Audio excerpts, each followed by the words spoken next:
Welcome back, everybody. I'm Yasmin Vasugian. Hour 2, 9 days to go till Election Day. The president's message appearing to be COVID. What COVID? Barely mentioning it today, other than to baselessly claim we're just about done with it. They keep talking about cases. You know why we have cases so much? Because that's all we do is test.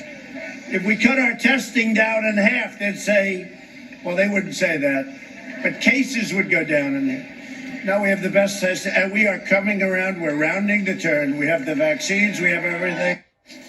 So that's despite more than 8 million cases and more than 226,000 American lives lost. And then the president going even beyond that at another rally, suggesting that America's frontline healthcare workers have been lying about COVID deaths. If somebody's terminally ill with cancer and they have COVID, we report them, and doctors get more money and hospitals get more money. Think of this incentive. So some countries do it differently. If somebody is very sick with a bad heart, they die of COVID, they don't get reported as COVID. So then you wonder, gee, I wonder why their cases are so low. This is a pretty disturbing COVID denial, apparently infecting the vice president as well. Mike Pence refusing to alter his regular campaign schedule today one bit after positive tests for his chief of staff and several other aides, and despite likely exposure and the possibility of transmission to others. This approach to COVID standing in stark contrast to the Biden-Harris tickets approach to the crisis. Over 8.5 million people have contracted this virus and will have unknown long-term health consequences. Doctors are talking about things like lung scarring. And here's the thing about it. It didn't have to be this way.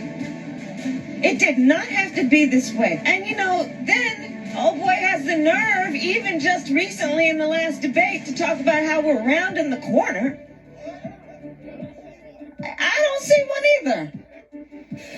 The state of the race right now, Joe Biden continuing to lead in national polling averages, and a new poll showing Biden leading in Texas, though it's within the margin of error. You're seeing that correctly. A Democrat leading in Texas, just astounding. My stage manager shaking his head right now. He can't even believe it. 9 days, by the way, until our election once again. So first, let's talk campaign strategy in the final stretch. We have two top officials from the last two Democratic presidential campaigns with us to help us make sense of where we are, or try at least to make sense of where we are. David Plouffe, former campaign manager for President Obama, and Amanda Renteria, former national political director for Hillary Clinton. Welcome to you both, guys. We've been teasing you all hour, so everybody has been waiting on the edges of their seats to help you, to have you help explain to us what's going on here and the strategy just 9 days left. David, I'll start with you on this one. How good do you feel about that national polling that I just put up? 51.2 for Biden, 43.5 to Trump.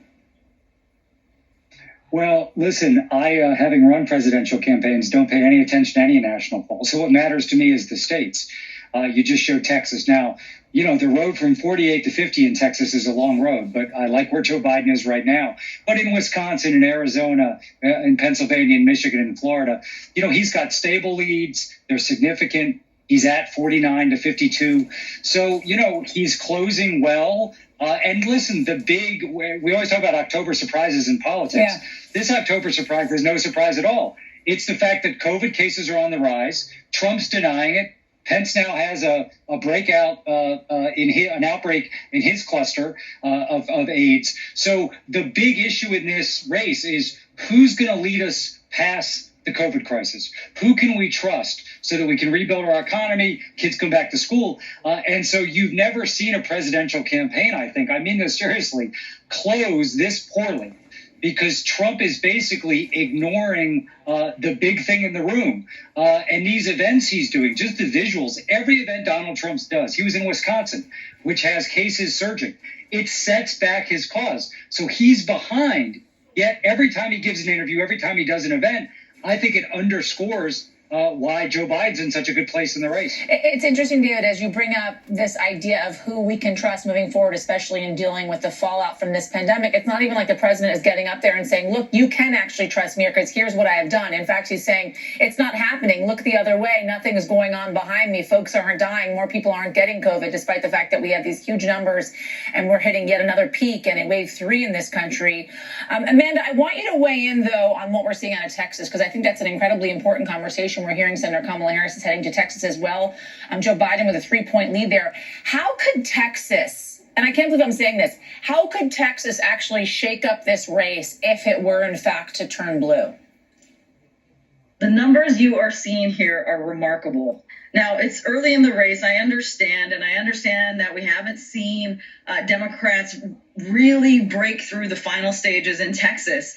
But when you're looking at the unusual lines that are happening, when you're looking at what the Latino vote is doing there, it's remarkable. Not to mention that you have 2018 where you had new candidates come in, bring an entirely new base of voters into what we are now seeing, who were fostered during this period of last 2 years. And now you're seeing a lot of groups come into Texas, really move in the Rio Grande Valley, really move in Harris County, fight like heck to make sure that there are voting laws that are actually allowing people to vote. All of that combination is incredibly important as you start to put the numbers together. The one piece for me that I've been watching and really sticking to is what are those younger voters doing? Right. And when you look at a 78 split with these younger voters going for Biden, that's incredibly huge, especially because we're seeing the momentum there.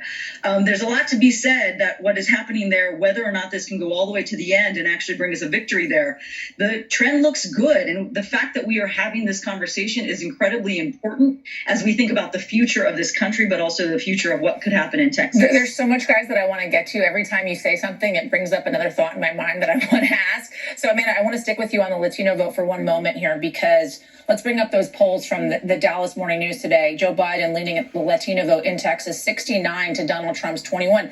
That's not what we're seeing in Florida. And of course, we're seeing the Obama camp going to Florida to stump on behalf of Joe Biden, because they know he's got a pretty strong backing in the Miami area, as he was there yesterday as well. They respond well to him there. But he doesn't have a hold on the Latino vote in Florida like he does in Texas, Joe Biden. What's the difference here?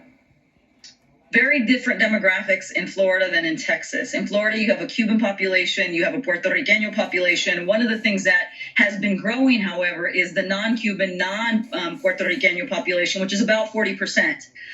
What's really important here, again, is during the Obama, and I know David can talk about this, Obama actually captured those younger Cuban votes. And that's, again, a really segment that as we see this data coming in, what are the young people doing? The second piece to it is, what are Latinas doing? We have now, this year, this cycle, people have talked a lot about what they're seeing out of Latino families, the Latinas versus the Latinos, and how is that splitting out.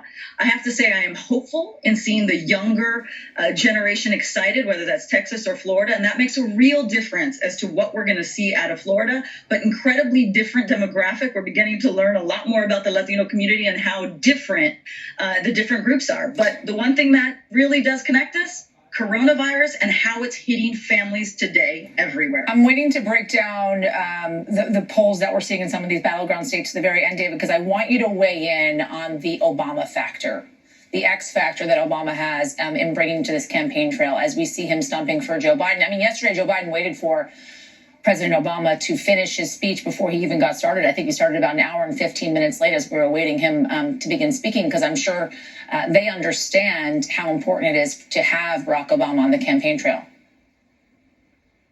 Right. Well, first of all, you can see, and I can speak kind of from behind the scenes, President Obama feels more passionately about this race and is making a more urgent case for Joe Biden than he ever made for himself.